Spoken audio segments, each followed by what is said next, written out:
Welcome to the 2025 Abbott Dash to the Finish Line 5K, hosted by New York Roadrunners.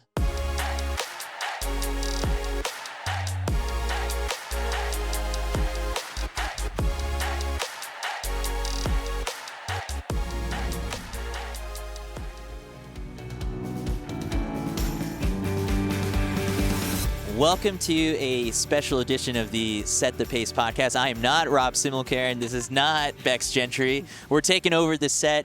I'm Chris Chavez with Olympian Carrie Tollefson, and we just wrapped up watching some epic races at the Abbott Dash to the Finish Line 5K.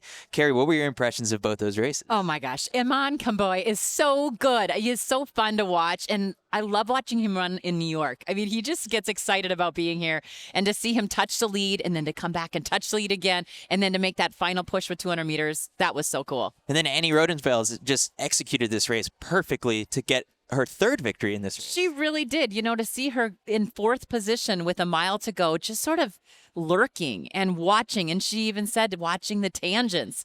I really like watching her race, but what a phenomenal women's race as well. All right, so we had a chance to chat with both of our champions, and so enjoy our quick post-race interviews with both Amon Kemboi and Annie Rodenfels. Peloton's cross-training series is designed to be the ultimate marathon training partner. Now powered by Peloton IQ, their products deliver personalized cardio and strength training with adaptive plans, progress tracking, and real-time insights, plus a variety of strength classes to build endurance, as well as human coaching that keeps motivation high and form on point. Whether you're aiming for a first finish or a personal best, Peloton makes every step smarter, stronger, and more connected. Ready to elevate your race game with Peloton? Head to onepeloton.com to learn more. Peloton, an official partner of the 2025 TCS New York City Marathon. We are joined by the one and only Amon Kemboi, fresh off of that victory. Amon, how did that feel out there? I mean, felt good. I mean, right coming up from last, like a month and a half ago, came right here in Fifth Avenue Mile. So pretty nice, comfortable. I mean, that was the pace that roughly what I paced in Chicago like 2 weeks ago. So felt comfortable when I saw 2 miles in. I was like, oh, this is comfortable. And right on the first mile, I was like, oh, no one wants to go with me. And I was right there. I was like, let me try to maybe just kick it in the first mile and see who's responding, and and then I settled back in, and then that's when the pace kind of went along with the guys around me. Yeah. Cole Sprout came up on your shoulder there in the last 200 meters. You felt that and just then took off. Tell me how you kept your composure out there. Right after turning, I saw the 800-meter mark, and Adam Falk came by and then pushed a little bit, stayed behind his shoulder. And then the last bit, the last stretch here, the last 400, Cole Sprout came by, and I was like, still feel comfortable. And I was like, let me try the high knees a little bit and see. And then I was breaking off from the gas, and I was like, I got this. Just pushed on towards the finish, and that's a little bit. You're crushing it on the roads. Yeah. I mean, it's starting out well. Still some discussion, maybe some point going to the roads. But next year, maybe still down the track and mixing it up with the roads, and maybe 2027 we see what comes around and we'll decide from there. What's your favorite distance? You're so good at the mile, the 5,000, the longer races. What's your favorite? I mean, we've had that discussion for since I joined the team with Puma Elite, and Alistair and Amy has been telling me, we gotta figure out what we gotta focus on. But I mean, 5K, my favorite since I was in college. Yeah, and then it's just see what comes around. But eventually I'll run a marathon. Maybe we'll start in New York. We'll see. Yeah, you had some good luck here so far. Yeah, for sure. Yeah, so that's the plan along the road, and see. I've been comfortable running the mile, which I never really focused on when I was in college. And probably focus on the 5 and the 10 this coming year, and maybe move up to the half marathons eventually, maybe the end of the next year. What do you do to celebrate this win? I mean, this is a big win. I know, it's amazing. I mean, coming up out here and we're coming up with a win. It's a good feel. All those guys, everyone, it's everyone's race at that point, but come out with a win. I'm grateful for sure. You have some training partners that are competing tomorrow in the full marathon. What are your hopes and expectations for them? You never know. They're feeling good, and I'm not surprised if they're in the mix, basically. So we'll see, and be happy to cheer them on tomorrow, see who comes out with the victory, but eventually cheer my team all the way, yeah. Yeah. Thank Amazing. you so much. Congratulations. Amon, thank you so much for joining us. Congratulations, and keep the celebration going. Yeah, thank you for having me, guys. This episode of Set the Pace is brought to you by Volvo Cars, including the fully electric Volvo EX90 SUV, the official vehicle of the TCS New York City Marathon.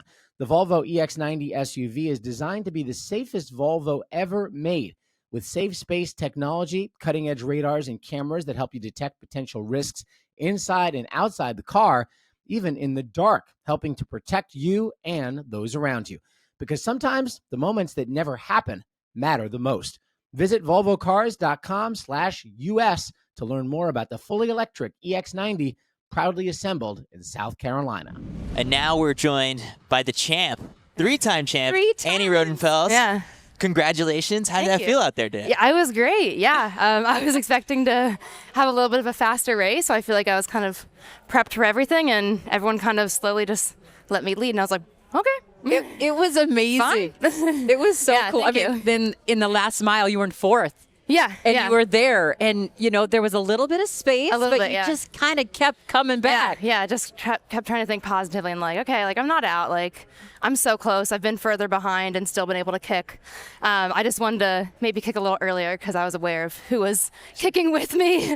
I will never underestimate Ellie Thurier's kick. So yeah, I wanted to start a little bit and then felt still really good. So I was like, okay, this feels like a good time to go, and kind of was expecting people to come with me. And I don't know if they did, but I just kept pushing. What was it like when you guys kind of all embraced afterwards? That was like my Yeah. favorite part. I mean, I love watching you crack the tape, but then to see you all, just congratulate each other. Yeah. I mean, it happens on the track too, but that's really why I love the roads. I just feel like you spend so much time like around your competitors in the morning because you're on the same hotel, you take the bus together.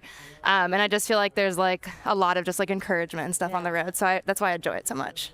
You've found success at this race now 3 times. Like, what is it that keeps you coming back and that you love about it? Yeah. Oh, I mean, you get to be here like in New York City on marathon weekend, like just the feeling is amazing. And also like they bring you in, they take so good care of you. You get to stay a day later, which never happens in races. And they they treat you like royalty. And it's just like, it's so fun to be here and to be part of something bigger where so much of the running community is. Yeah. A lot of the track races, it doesn't connect as much to the public because they're not going out to track and racing. But marathon weekend in like a big city is like everyone's there and everyone's excited. So. You've had some big changes this year, and I got a text from your coach as you finished. Yeah. OMG, GGGG. Yeah. So tell us about being with Julie Benson now, moving to Boulder, all of that. Yeah, the move to Boulder has been good. It took a long time to adjust to altitude, and working with Julie has been amazing. I've known her since I was actually a freshman in college when I couldn't even break 20 in the 5K, so it just feels very serendipitous to be like working with her, and she's so encouraging and just like such a fresh of breath air as a coach. Yeah. Just like completely encouraging and like supportive. So. Been there, done that too, as a professional and an Olympian exactly. herself. Yeah. So what's next after this? Like, it's a weird point where you could take it cross country, indoor season. What's on your mind? Yeah, I don't know if I can quite say yet, but come on. I'll be moving up in distance a little bit. Yeah, so Really? so keep an eye out. Maybe 13.1? Yeah. Okay. Awesome. Yeah. Keeping us on our Yeah. toes. Yes. Pins and needles. We'll be waiting for the big announcement. Annie, Yeah. congratulations on an Thank you so amazing Such day an here in New awesome York. race. Thank you so much. Yeah. Awesome. And that does it for the 2025 Abbott Dash to the Finish Line 5K. I've been Chris Chavez with Carrie Tollefson. Thanks for watching and enjoy Marathon Sunday.